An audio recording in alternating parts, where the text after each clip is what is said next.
આપનું સ્વાગત છે.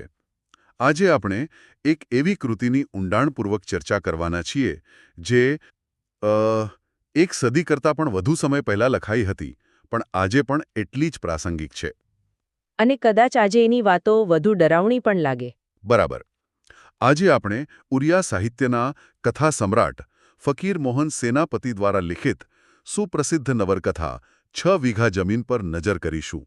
મૂળ નામ તો એનું 6 માણ 8 ગુંઠ હતું, પણ હા, આ નવલકથા એટલે પ્રેમચંદ જેવા લેખકોની કૃતિઓ માટેની એક પૂર્વ ભૂમિકા. ઓહ, રસપ્રદ.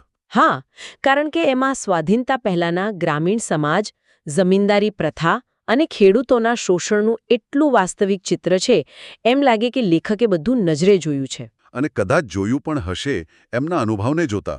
બિલકુલ. એમનો વહીવટી અનુભવ આખી કૃતિમાં દેખાય છે. તો ચાલો આ વાર્તાના પાત્રોને મળીએ. કેન્દ્રમાં છે રામચંદ્ર મંધરાજ. નામ તો રામચંદ્ર છે, પણ કામ રાવણ જેવા. એ અત્યંત ચાલાક અને એમ કહીએ કે ધૂર્ત કારકુન છે. અને મહેસૂલ ઉઘરાવવા માટે તો સાક્ષાત યમરાજ. એનો માલિક છે શેખ દિલદાર, મિદાનપુરનો મોટો જમીનદાર. પણ નામનો જ માલિક. મોટા ભાગે તો દારૂના નશામાં જ ડૂબેલો રહે, અને મંદરાજ એને સહેલાઈથી છેતરે છે. અહીંયા એક મજાની વાત છે જે મને ખૂબ જ આશ્ચર્યજનક લાગી. કઈ વાત? કે શેખ પોતાના જ મહેસૂલના પૈસા જે મંદરાજ ઉઘરાવતો, એ જ પૈસા મંદરાજ પાસેથી વ્યાજે લેતો. હા, આજ તો સિસ્ટમની કરુણકા હતી. મતલબ ચાલાકીની તો હદ કહેવાય. બરાબર. અહીંયા જ સંઘર્ષનું મૂળ છે. અને આ સંઘર્ષનો ભોગ બને છે એક નિર્દોષ દંપતી. ભાગ્યા અને સારિયા. હા, એક નિસંતાન વણિક દંપતી, જેમની પાસે પોતાની કહેવાય એવી એક જ વસ્તુ છે, પેલી 6 વીઘા જમીન. અને એ જમીન પણ એવી ઉપજાઉ કે આખા ગામમાં શ્રેષ્ઠ. અને સ્વાભાવિક છે કે મંદરાજની લોભી નજર આ જ જમીન પર છે. એટલે એક તરફ મંદરાજનો લોભ અને બીજી તરફ ભાગ્યા સારિયાની નિસંતાન હોવાની નબળાઈ. બરાબર. અહીંયા જ લેખક એ જ બતાવે છે કે આ માત્ર એક વ્યક્તિના લોભની વાત નથી. આ તો એ સમયની સામાજિક આર્થિક વ્યવસ્થાનું પ્રતિબિંબ છે, જ્યાં ભોળા અને ગરીબ લોકોનું શોષણ કરવું ખૂબ જ સરળ હતું. એકદમ. તો અહીંથી વાર્તા ખરેખર રસપ્રદ બને છે. મંદરાજ તેની પાપી સાથીદાર ચંપાની મદદથી એક કાવતરું ઘડે છે. હા, અને એ કાવતરું પણ એવું કે જેમાં એ લોકોની શ્રદ્ધાનો જ ઉપયોગ થાય. એટલે ધર્મનું હથિયાર. બરાબર. ચંપા ભોળા દંપતી પાસે જાય છે અને કહે છે કે દેવીએ પૂજારી મારફતે અમુક પૂજા કરવાનો આદેશ આપ્યો છે, જેનાથી તેમને પુત્ર લાભ થશે.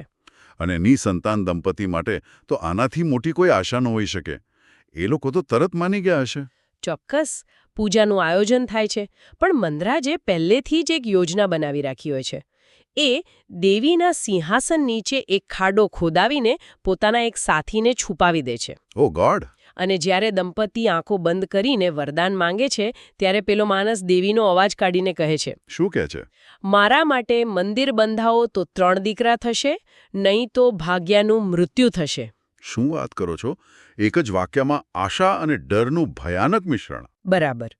લેખક અહીં એ જ દર્શાવે છે કે કેવી રીતે લોકોની ઊંડી ધાર્મિક આસ્થા અને એમની નિરાશાનો ઉપયોગ શોષણ માટે એક હથિયાર તરીકે થઈ શકે છે. અને દંપતી તો ડર અને આશા વચ્ચે ફસાઈ ગયું હશે? બિલકુલ. અને આ જ મનોવૈજ્ઞાનિક દબાણ હેઠળ તેઓ પોતાનું સર્વસ્વ દાવ પર લગાવી દે છે. ગભરાયેલું દંપતી મંદિર બનાવવા માટે પોતાની એકમાત્ર જમીન મંદરાજ પાસે ગીરો મૂકી દે છે. અને મંદરાજ તો આજ તકની રાહ જોતો હતો. હા, એ તરત જ જમીન હડપ કરી લે છે, અને એટલું જ નહીં, વ્યાજ પેટે એમની ગાય પણ છીનવી લે છે. ઓહ, એટલે સર્વસ્વ લૂંટાઈ ગયું. હા, આ આઘાતથી ભાગ્યા પાગલ થઈ જાય છે અને તેને પકડી લેવામાં આવે છે. અને સારિયાનું શું થાય છે? સારિયા બિચારી જીવવા માટે મંદરાજની જ ધર્માત્મા પત્ની પાસે ભીખ માંગીને જીવવા મજબૂર બને છે. પોતાની જ જમીનના માલિકના ઘરે ભીખ માંગવી પડે છે. અને અંતે દુઃખ અને નિરાશામાં એનું મૃત્યુ થાય છે. પણ પાપનો ઘડો લાંબો સમય ભરેલો રહેતો નથી. ના, ગામનો ચોકિયાત જે આ બધું જાણતો હોય છે, એ પોલીસને જાણ કરે છે. તો મંદરાજ પકડાય છે? હા, પણ અહીંયા પણ સિસ્ટમ એની મદદે આવે છે. સારિયાના મૃત્યુના આરોપમાંથી એ સાક્ષીના અભાવે છૂટી જાય છે. તો એ બચી ગયો?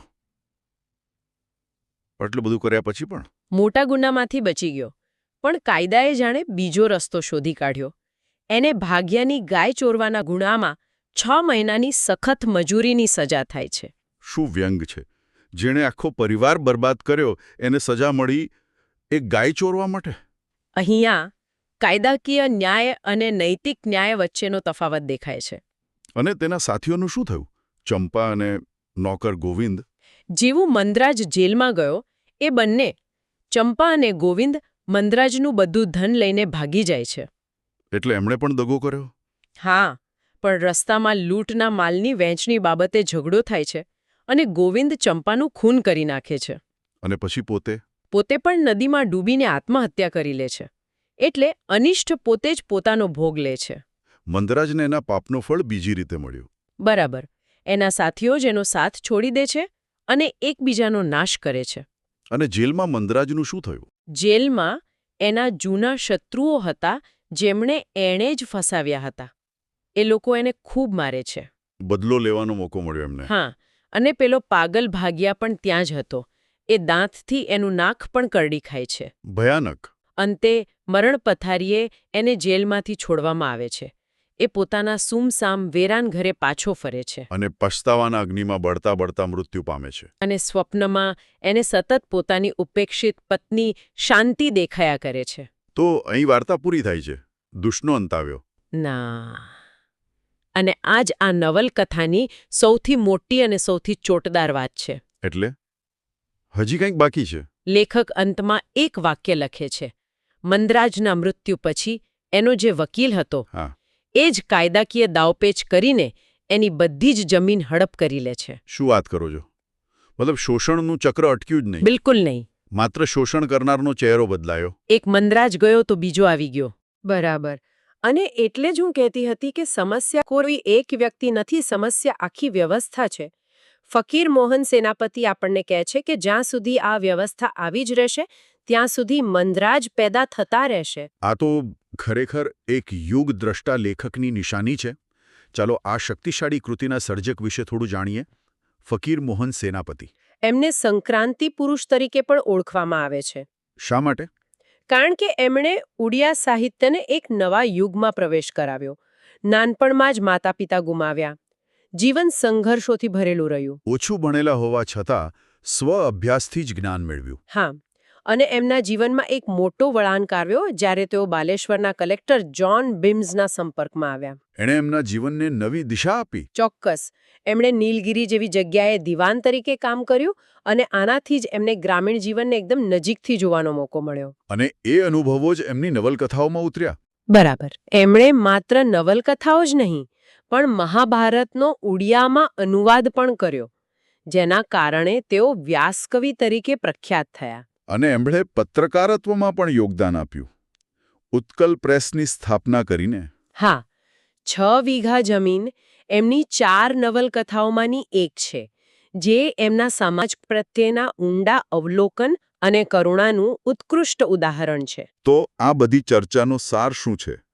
6 વીઘા જમીન માત્ર લોભ અને વિનાશની વાર્તા નથી, પણ સ્વાધીનતા પૂર્વેના ભારતના ગ્રામીણ સમાજનું એક જીવંત દસ્તાવેજ છે. તે દર્શાવે છે કે કેવી રીતે કાયદાકીય અને સામાજિક વ્યવસ્થાઓનો દુરુપયોગ કરીને નિર્દોષોનું શોષણ કરવામાં આવતું હતું. અને સૌથી મહત્વની વાત એ છે કે આ કૃતિ શાશ્વત માનવ સ્વભાવ અને નૈતિક મૂલ્યોની વાત કરે છે. ભલે સમસ્યાઓનું સ્વરૂપ બદલાયું હોય, પણ શોષણનું મૂળભૂત તંત્ર આજે પણ ક્યાંક ને ક્યાંક અસ્તિત્વ ધરાવે છે. અને આ જ એક મહત્વપૂર્ણ પ્રશ્ન ઊભો કરે છે. કયો પ્રશ્ન? ફકીર મોહન સેનાપતિએ બતાવ્યું કે કેવી રીતે વ્યક્તિઓ દ્વારા સિસ્ટમનો દુરુપયોગ થઈ શકે છે. તે આપણને વિચારવા મજબૂર કરે છે કે આપણી આધુનિક દુનિયામાં જટિલ નાણાકીય અને કાનૂની પ્રણાલીઓ સાથે મંદરાજની 6 વીઘા જમીનના આધુનિક સમકક્ષ શું છે અને આજના ભાગ્યા અને સારિયા કોણ છે જેઓનું શોષણ થઈ રહ્યું છે.